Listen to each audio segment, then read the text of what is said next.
Governor Babajide Sanwo-Olu has again emphasized that his administration will be relentless in pursuing initiatives that will improve the ease of doing business in Lagos State.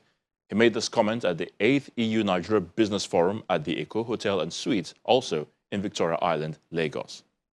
Increase the power supply to about 40 million Nigerians. The 8th European Union Business Forum offers an opportunity for Nigeria and EU to engage policymakers and strengthening multilateral relationships that will provide economic growth for the people, and is hosted in Lagos State. The mutual benefits between Nigeria and the federal, state government and other stakeholders from the EU and Nigeria are present at Eko Hotel and Suites, Victoria Island, to deliberate on how to diversify the Nigerian economy even in this challenging period.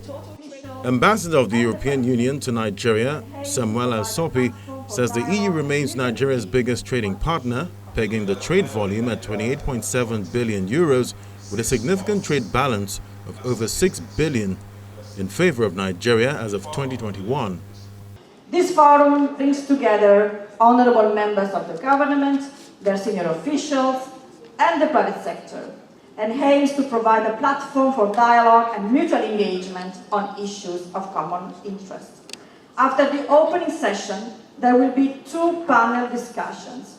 We will look at government policies to stimulate the private sector and encourage local production, and then tackle an issue of particular interest, the gas sector, and the prospects for increased exports to Europe. The ongoing conflict in Europe has brought to the fore the issue of Europe's energy security and the need in the short and medium term to diversify sources of gas imports for the European Union and its member states. This could provide a win-win opportunity for Nigeria and the European Union. Minister of State for Finance, Budget and National Planning, Clem Agba, informed the audience that the federal government is currently developing a perspective plan called Nigeria Agenda 2050 that will sustain the country and also welcome support from investors. This 8th edition of the EU-Nigerian Business Forum, titled Nigeria and the New Economy, with focus on development of the gas sector and the opportunities for increased gas exports to Europe, development of agriculture and others, is apt. These are important sectors of the Nigerian economy as they align with government policies and efforts in economic diversification. Before now, Nigerian economy was monodependent, solely dependent on oil. At the height of oil, it accounted for 90% of revenue, 95% of foreign exchange, and 48% contribution to GDP. However, in the last 5 years, the current administration has changed the above scenario, with non-oil revenue now accounting for about 70% of revenue against 30% from the oil sector. The contribution of oil to GDP has fallen to about 7.8%. For a while now, due to the Russian-Ukraine war, oil is contributing almost zero to revenue due to under-recovery of premium motor spirit, generally called the oil subsidy, and our inability to meet up with the OPEC quota as a result of the shorting of oil wells due to oil theft. Having successfully diversified the economy, the National Development Plan 2021 to 2025 focuses on concentric diversification of the economy. By this, I mean the various sectors of the economy need further diversification. And one of the things that we have noticed is that we have issues with our product space and product complexity. The product space issue has to do with the collective knowledge that is required in each of the sectors. The oil sector that we depended on before now itself is not diversified.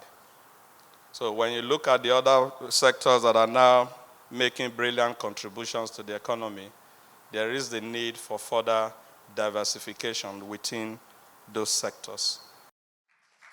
And the state governor, Babajide Sanwo-Olu, assures the EU government of pursuing initiatives that will improve the ease of doing business in Lagos and also provide an economic springboard that will lead Nigeria to a place of social and economic prosperity. On our part as Lagos, we'll continue to view ourselves as a strategic national asset, carrying the responsibility of not just being an epicenter for bad news and for things that are not good, but also epicenter for good things. You know, we carried the burden over 50% during COVID. You know, we've had to also carry, you know, the issues around huge influx, you know, and the migration from all of the very unstable parts of the country. You know, rural-urban drift, it's always felt in Lagos. You know, but with all of those challenges comes also with a Lagos opportunity. You know, it has a market, it has a youth population that is also willing and able to take advantage of.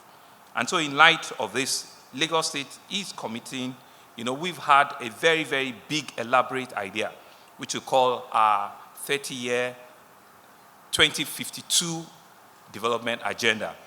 Later this year, we'll be launching this 30-year development plan, right? It's taking cognizance of the national agenda 2021 to 2025, but Lagos indeed want to be a lot more audacious. So we've, in the last 8 months, been studying a 30-year development plan that will be launching extensively later in the year during our Engbeti Summit. It's going to be a document that's going to be alive. We're going to stretch it. We're going to allow a lot of input into it over the 2-3 day of our Engbeti Summit. But just to give you a peep into it, because it's a document that we're truly, truly excited about. One of the primary focuses, we're looking at increasing formal retail trade to over 60% of total trade as per our peers with other African nations, and to establish the largest West African wholesale hub. That's in Lagos. Recommendations reached at the forum is expected to address issues constituting barriers to the inflow of investment and deepening trade relations between Nigeria and Europe.